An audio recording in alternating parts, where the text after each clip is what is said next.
So the question is, should the university step in, or is this something that students should handle on their own? So that maybe next time you enter a school building, you won't be having to wear one of these. WSU starts the season in Hawaii against the Rainbow Warriors on February 18th. They play their first 12 games on the road before they finally get to come back to Pullman and play Oregon State right here in Bailey-Brayton. All right, welcome back to the Fast Break. I am your host, Drewamburgy, and it is so good to be back. It has been a while. We had spring break, we took a week off, but I'm excited to get back and talk basketball because Mental health is as big of a concern for college students as it ever has been. When Stanford women's soccer goalie Katie Meyer took her own life last week, it brought up some feelings of emotion for the WSU community after the Tyler Helinski passing. WSU made efforts to address mental health, but are they still continuing to do enough for students? Recently, a show called The Fratchler, a spin-off of The Bachelor with WSU students, has taken off.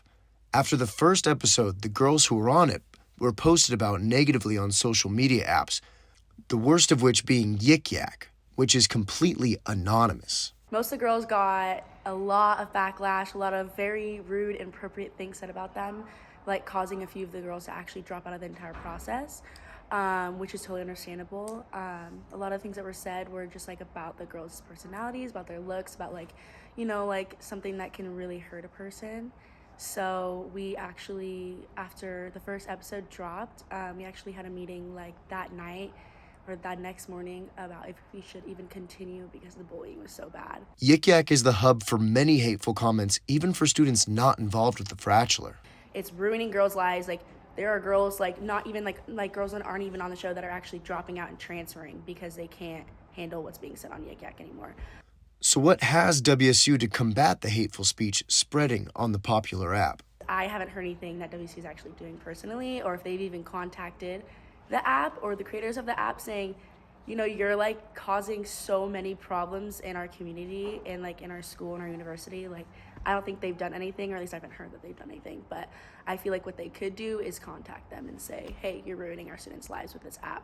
Many students enjoy TikTok, and it can be a place for humor, but many students agree it needs to be shut down. It needs to be shut down in our area. It needs to be banned because it is so toxic. So the question is, should the university step in, or is this something that students should handle on their own?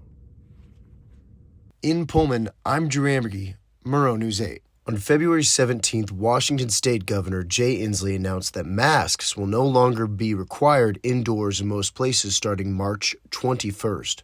Washington was one of the last states to not have a date to repeal the indoor mask mandate. In the decision, schools were included, so Washington State University's students and faculty may be able to finally ditch the masks.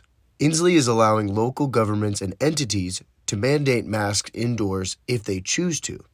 So, I spoke to Phil Weiler, the Vice President of Marketing and Communications at WSU, to see if WSU will follow Inslee or institute their own indoor mask requirement.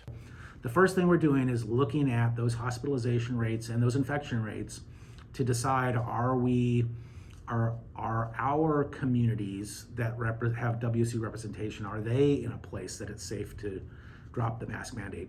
All indications is that we will be in that, we'll be in a good place by the 21st. With WSU set to follow the state of Washington's lead, I set out to see how students feel about the potential of masks being gone in a month. It's going to be good, like with the lifting of mandates and all that stuff. We can get back to something that's a little bit more similar to what we were at before. So I'm kind of excited for that. But honestly, I think if the state's okay with it, I think WSU should follow suit. I think we should follow whatever the state guidelines suggest. So whatever the governor of Washington, Jay Inslee, decides, whether it's to wear a mask or not, I think we should just always follow those guidelines no matter what. Not too many oppositions there. Certainly there is hope for optimism, but numbers still have to remain on the decline. So that maybe next time you enter a school building, you won't be having to wear one of these. In Pullman, I'm Drewamburgy, Murrow News 8.